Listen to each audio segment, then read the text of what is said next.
गायत्री महामंत्र के माध्यम से आज की ज्ञान सत्र का हम आरंभ करते हैं। ओम भूर्भुवः स्वः तत्सवितुर्वरेण्यं भर्गो देवस्य धीमहि धियो यो नः प्रचोदयात्। आज का हमारा विषय है ईशावास्योपनिषद। जो ये ईशावास्योपनिषद है ये शुक्ल यजुर्वेद के 40वां अध्याय से लिया गया है। इसका जो प्रथम मंत्र है ईशावास्यम इदम सर्वम। ईशावास्यम इदम, तो पहला जो मंत्र है ईशावास्य से आरंभ होने के कारण इसका नाम ईशावास्योपनिषद रखा गया। इसमें कुल 18 मंत्र हैं और इस उपनिषद के जो जितने मंत्र हैं वे सभी मंत्र ज्ञान खंड से संबंधित हैं। सबसे पहले हम चर्चा करेंगे कर्म निष्ठा की। तो यहाँ कह रहे हैं ओम ईशावास्यमिदं सर्वं यत्किंच जगत्यां जगत् तेन त्यक्तेन भुञ्जीथाः मा गृधः कस्य स्विद्धनम्। कहा ईशावास्यम इदं सर्वम, इस संसार में जो कुछ भी है, जो कुछ मतलब जितने भी जड़ चेतन इस संसार में जो कुछ आप देख रहे हैं वो सब क्या है, ईश्वर के द्वारा व्याप्त है। जो कुछ मतलब नदी पर्वत समुद्र जो कुछ आप इस संसार में देख रहे हैं, सूर्य चंद्रमा, वो सब क्या है, ईश्वर के द्वारा व्याप्त है। फिर कहा तेन त्यक्ते न भुंजी था, इसलिए क्या करो, इनका भोग तो करो, लेकिन किस प्रकार भोग करो, तो कहा त्यक्ते न भुंजी था, त्याग पूर्वक भोग करो। भोग करते समय आसक्ति नहीं होनी चाहिए, अटैचमेंट नहीं होना चाहिए। विदाउट अटैचमेंट आप लोग भोग करिए, जितने भी सांसारिक वस्तुएं हैं पदार्थ उनका भोग करिए, लेकिन उसमें त्याग की भावना हो। फिर कह रहे मां गृध कस्य सिद्धनम, और किसी दूसरे व्यक्ति के धन को ग्रहण मत करिए। इसलिए तो कल मैंने समझाया था परद्रव्य सुलोष्ठवत, जो दूसरों का द्रव्य है जो धन है उसको मिट्टी के ढेरे के समान समझिए। इस प्रकार यहाँ ऋषि इस प्रकार की बात बता रहे हैं। दूसरा जो मंत्र है इसमें कह रहे हैं कुर्वन्येवेह कर्माणि जिजीविषेच्छत गुम समाह एवं तो नान्यत हेतोस्ति न कर्म लिप्यते नरे। कहा कुर्वन्येवेह कर्माणि, मनुष्य शास्त्रीय कर्मों को करते हुए मनुष्य जो है 100 साल तक जीने की इच्छा रखता है। जिजीविषेच्छत गुम समाह, 100 साल तक जीने की इच्छा करता है मनुष्य, तो उसको किस प्रकार के कर्म करने चाहिए, तो कहा निष्काम भाव से कर्म करते हुए मनुष्य को 100 साल तक जीने की इच्छा करनी चाहिए। इस प्रकार निष्काम भाव से जो कर्म किया जाएगा वो कर्म मनुष्य को बंधन का कारण नहीं बनाएगा, वही कर्म उसे मुक्ति का कारण बनाएंगे। यदि आप कार्य को अटैचमेंट होकर करेंगे तो वो वही कार्य आपको सांसारिक बंधनों में बांध देगा और फिर आप जन्म मरण के बंधनों में घूमते रहेंगे। इसलिए कहा न कर्म लिप्यते नरे, दिया विदाउट अटैचमेंट कर्म करते हैं, अटैचमेंट से रहित होकर के कर्म करते हैं। इसलिए कहा एवं तो नान्य थे तो न कर्म लिप्यते नरे, इस प्रकार जब आप निष्काम भाव से कर्म करते हैं, परमात्मा को समर्पित करके कर्म करते हैं, तो इस प्रकार का समर्पण युक्त कार्य आपको बंधन में नहीं बांधेगा, वह कर्म आपको मुक्ति प्रदान करने वाला बन जाएगा। तीसरे में कह रहे हैं असूर्य नाम ते लोका अंधेन तमसावृताः तास्ते प्रत्याभिगच्छन्ति ये के चात्महनो जनाः। असूर्य नाम का एक लोक है जो अज्ञान रूपी अंधकार से आवृत है। तो कहा उस लोक को कौन जाता है, जैसे कई लोग आप जानते हैं सत्य लोक है, देवलोक है, पितृलोक है, वैसे ही राक्षसों का भी एक लोक है जिसे असुर के नाम से कहते हैं, असूर्य नाम का लोक, और जो अज्ञान रूपी अंधकार से आवृत है। तो यहाँ ऋषि कह रहे हैं उस अज्ञान रूपी अंधकार के लोग को कौन व्यक्ति जाते हैं, तो कहा तास्ते प्रत्याभिगच्छन्ति ये के चात्मनो जनाः, जो आत्मा की बात का हनन करने वाले हैं, जो व्यक्ति आत्मा की आवाज को नहीं सुनते हैं वे ही इस असुर नाम के लोग को जाते हैं। जब आपकी आत्मा कहती है जिस कार्य करने के लिए, जब आप वही कार्य करेंगे तब वो सही है। यदि आत्मा बाय चांस, एक उदाहरण के लिए मैं आपको बता रहा हूं, जब एक व्यक्ति चोरी करने जा रहा है उसकी आत्मा से आवाज आई, चोरी मत करो, ये गलत कार्य है, लेकिन उसने अपनी आत्मा की आवाज नहीं सुनी और इंद्रियों की लोलुपता के कारण उसने चोरी कर ली, तो क्या होगा, वो आत्महनन कहलाएगा। और ऐसे आत्मा की आवाज को नहीं सुनने वाले व्यक्ति कहाँ जाते हैं, तो कहा असुर नाम के लोग को जाते हैं, जो लोग पूरे अज्ञान रूपी अंधकार से आवृत है। ऐसे ऐसे व्यक्ति मर करके उसी अज्ञान रूपी अंधकार वाले लोग को जाएंगे, जिसे असुर लोग कहा है। अब यहाँ विद्या और अविद्या की बात हम समझेंगे। विद्या क्या है, अविद्या क्या है। तो कह रहे हैं अंधं तमः प्रवेशन्ति ये अविद्याम उपासते ततो भूय इव ते तमो य विद्या गुम्रताः। वे लोग अंधकार को प्राप्त होते हैं जो अविद्या की उपासना करते हैं। और कहा ततो भूय विद्या गुम्रताः, और जो केवल विद्या की उपासना करते हैं वे तो और घोर अंधकार को प्राप्त होते हैं। तो विद्या और अविद्या क्या है, मतलब आप अविद्या का अर्थ ले सकते हैं, विज्ञान भी ले सकते हैं, भौतिक वस्तुओं का ज्ञान ले सकते हैं, और विद्या मतलब अध्यात्म का ज्ञान। अध्यात्म का जो ज्ञान है वो विद्या है, और सांसारिक जो ज्ञान है वो अविद्या है। जो केवल व्यक्ति सांसारिक ज्ञान को जानेगा उसको भी दुख होगा, और जो केवल एक अध्यात्म ज्ञान को जानेगा उसको भी महादुख होगा, क्योंकि संसार में रहना है। तो इसलिए अगले चरण में कह रहे हैं अन्य देवाहुर विद्या अन्य दाहुर अविद्या इति सुषुमधीराणाम ये न चक्षिरे। कहा कि विद्या का फल अन्य है और अविद्या का फल अन्य है, ऐसा विद्वानों ने कहा है। अब इस फल को हम जानते हैं क्या फल है। तो कहा विद्याम च अविद्याम च यस्तदेदो भृगुंसः अविद्या मृत्युम तृत्वा विद्या अमृतम अश्नुते। कहा विद्या और अविद्या, जो व्यक्ति इन दोनों की उपासना करता है, इन दोनों को अपने जीवन में अपनाता है, वो व्यक्ति क्या है, अविद्या के माध्यम से, सांसारिक ज्ञान के माध्यम से, विज्ञान के माध्यम से मृत्यु को पार करके विद्या के माध्यम से अमृतत्व को प्राप्त करता है। ये बहुत महत्वपूर्ण विषय है, अधिकतर ये प्रश्न आ भी जाता है परीक्षा में। तो अविद्या के माध्यम से, सांसारिक ज्ञान के माध्यम से आप क्या है, मृत्यु को पार करके मृत्यु से परे हो जाएंगे, और उस अध्यात्म विद्या के माध्यम से आप उस अमृतत्व को प्राप्त करेंगे, मोक्ष को प्राप्त करेंगे, परमात्मा को प्राप्त करेंगे, ऐसा ऋषि बता रहे हैं।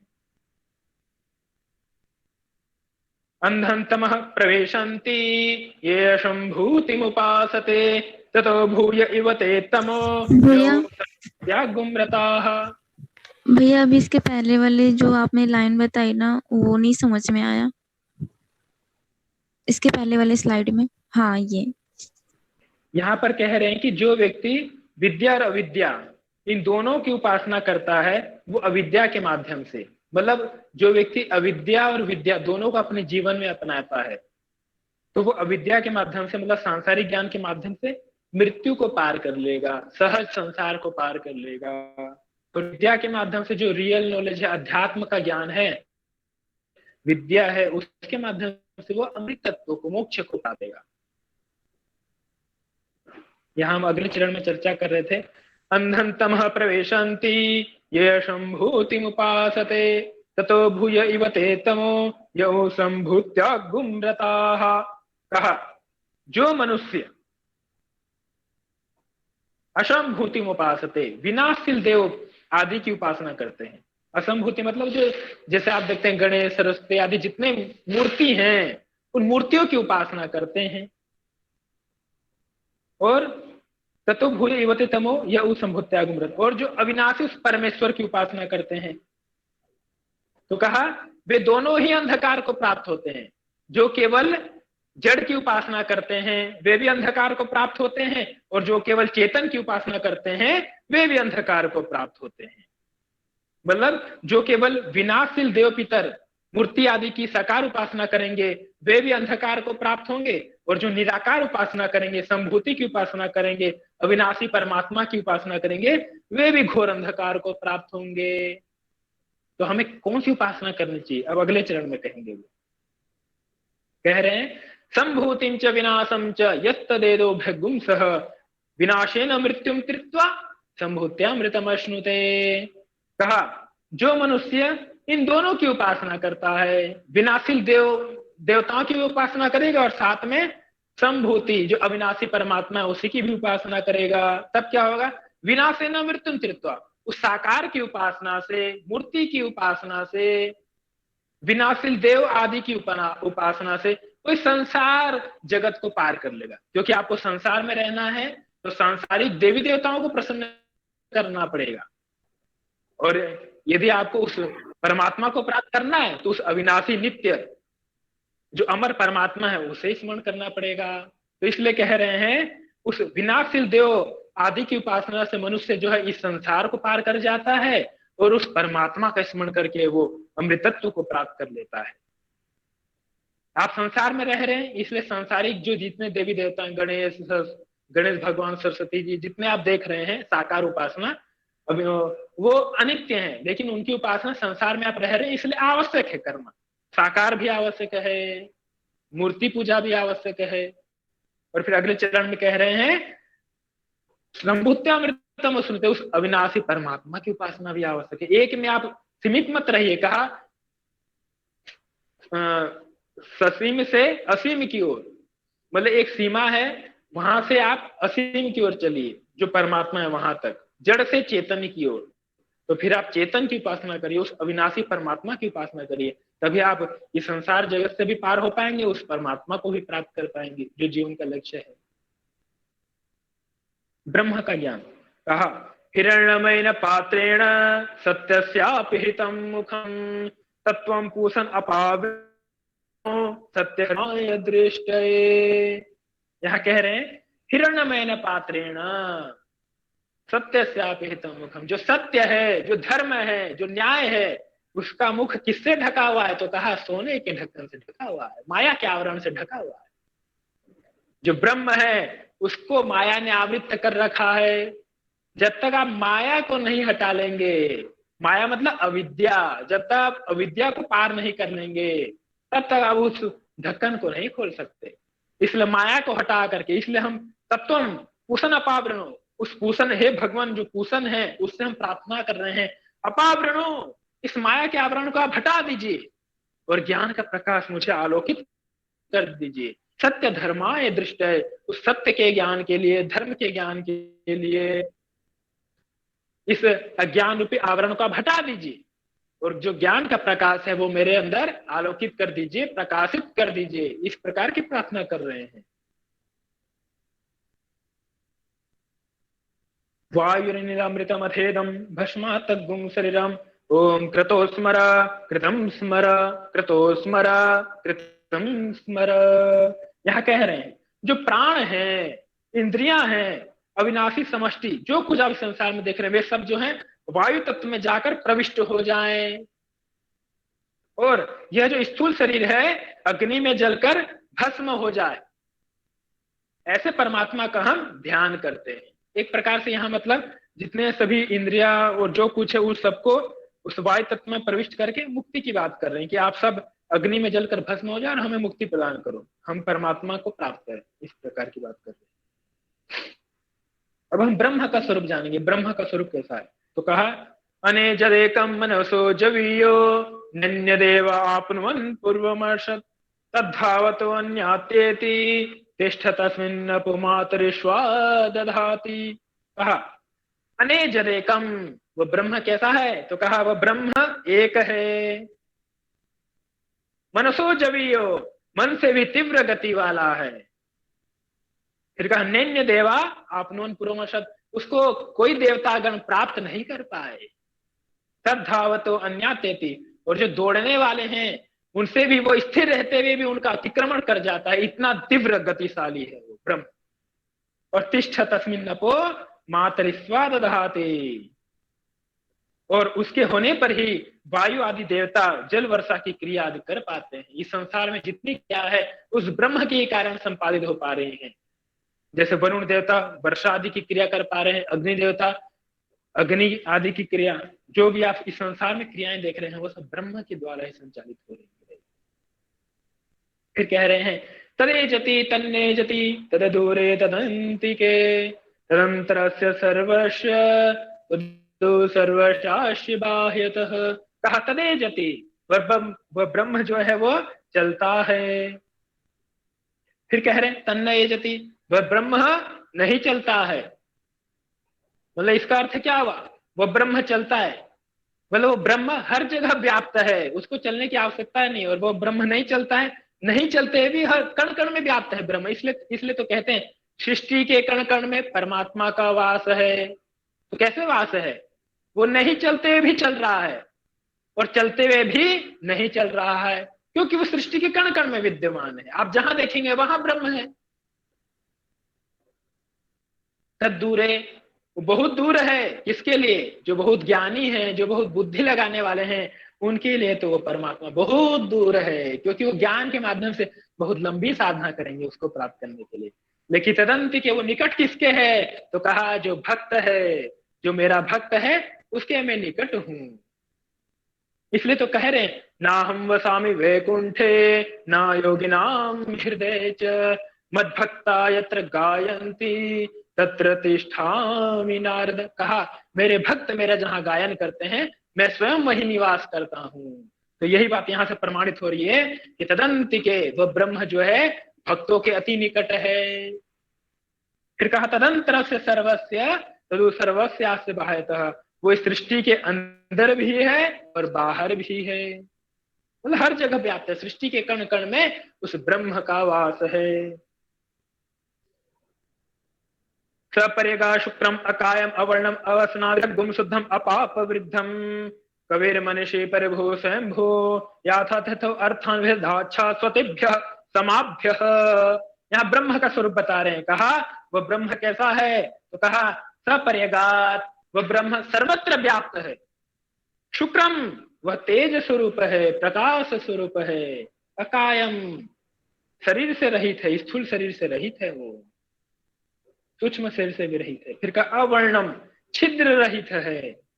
अस्नाविरगुम, सिराओं से भी रहित है। शुद्धम, स्वभाव से शुद्ध है, निर्मल है। अपाप वृद्धम, कहा शुभ अशुभ कर्म संपर्क शून्य है, पाप से लिप्त नहीं है, वो अपाप वृद्धम, पाप रहित है। कवि, वो क्या है, सर्वद्रष्टा है, सब कुछ जानने वाला है। मनीषी, चिंतनशील है ब्रह्म, निरंतर चिंतन करने वाला है। परिभू, सर्वत्र व्याप्त है। स्वयंभू, स्वेच्छा से उत्पन्न होने वाला। इस प्रकार यहाँ ब्रह्म का स्वरूप बताया गया है, ब्रह्म के गुण बताए गए हैं। अब हम चर्चा करेंगे आत्मभाव। आत्मभाव क्या है, यहाँ कह रहे हैं यस्तु सर्वाणि भूतान्य आत्मनेवानुपश्यति सर्वभूतेषु चात्मानं ततो न विजुगुप्सते। कहा यस्तु सर्वाणि भूतानि, जो मनुष्य सभी प्राणियों को अपनी आत्मा में देखता है। इस संसार में जितने प्राणी हैं, जो मनुष्य उन सभी को अपनी आत्मा में देखता है। यस्तु सर्वाणि भूतानि आत्मनि एव पश्यति, अपनी आत्मा में उन सभी प्राणी को देखता है। संसार के जितने प्राणी आप देख रहे हैं उन सबको वो अपनी आत्मा में देखेगा, अपने अंदर विद्यमान देखेगा। फिर कहा सर्वभूतेषु चात्मानम, और सभी प्राणियों में स्वयं को देखेगा। जितने भी प्राणी आप देख रहे हैं संसार में, सभी के अंदर वो स्वयं के स्वरूप को देखेगा, क्योंकि ब्रह्म आपके अंदर भी है, ब्रह्म उनके अंदर भी है। तो ब्रह्म ब्रह्म ब्रह्म ब्रह्म को देख रहा है, ब्रह्म ब्रह्म को देख रहा है, इसी की बात यहां कर रहे हैं। यही आत्मभाव है। और एक बार आ रहा हूं, यस्तु सर्वाणि भूतानि, आप सभी प्राणियों को, यस्तु सर्वाणि भूतानि आत्मनि एव पश्यति, आप सभी प्राणियों को अपनी आत्मा में देखेंगे, क्योंकि उनके अंदर भी ब्रह्म है और आपके अंदर भी ब्रह्म है। तो ब्रह्म ब्रह्म को देख रहा है, सभी प्राणियों को अपनी आत्मा में आप देख रहे हैं। और सर्वभूतेषु चात्मानम, और सभी प्राणियों में अपने आप को देख रहे हैं, क्योंकि आपके अंदर भी ब्रह्म है, तो आप सभी प्राणियों में अपने आप को उस ब्रह्म को देख रहे हैं। तो इस प्रकार की जो बात कर रहे हैं, तब व्यक्ति किसी से कभी फिर किसी प्रकार की घृणा नहीं करेगा। सबके अंदर उस ब्रह्म को व्यक्ति देख रहा है, तो फिर कहां मोह, कौन सा शोक और कौन सी घृणा। यही तो है आत्मवत् सर्वभूतेषु और वसुधैव कुटुम्बकम्। फिर कहा यस्मिन् सर्वाणि भूतानि आत्ममेव भुधि जानतः तत्र को मोह कः शोकः एकत्वम अनुपश्यतः। कहा जिसने सभी प्राणियों में उस आत्मा को देख लिया है। यदि आपने सभी प्राणी के अंदर उसी आत्मा को देख लिया, उसी ब्रह्म को देख लिया, तब फिर क्या होगा? तत्र को मोह, फिर आपको किसी से कभी कोई मोह नहीं होगा, आप कभी शोकग्रस्त नहीं होंगे, क्योंकि सभी के अंदर वो एकत्व ब्रह्म को आप देखने लगेंगे। तो वो ब्रह्म जब सबके अंदर दिख रहा है तो फिर आप किसी से अटैचमेंट भी नहीं होंगे, क्योंकि वो सभी के अंदर वो ब्रह्म है। चाहे संसार का कोई भी प्राणी उसके अंदर वो ब्रह्म है, तो फिर आप मोहग्रस्त नहीं होंगे, शोकग्रस्त नहीं होंगे, उस एकत्व ब्रह्म को सभी के अंदर देखेंगे। आज के ज्ञान सत्र के लिए आप सभी का बहुत बहुत धन्यवाद।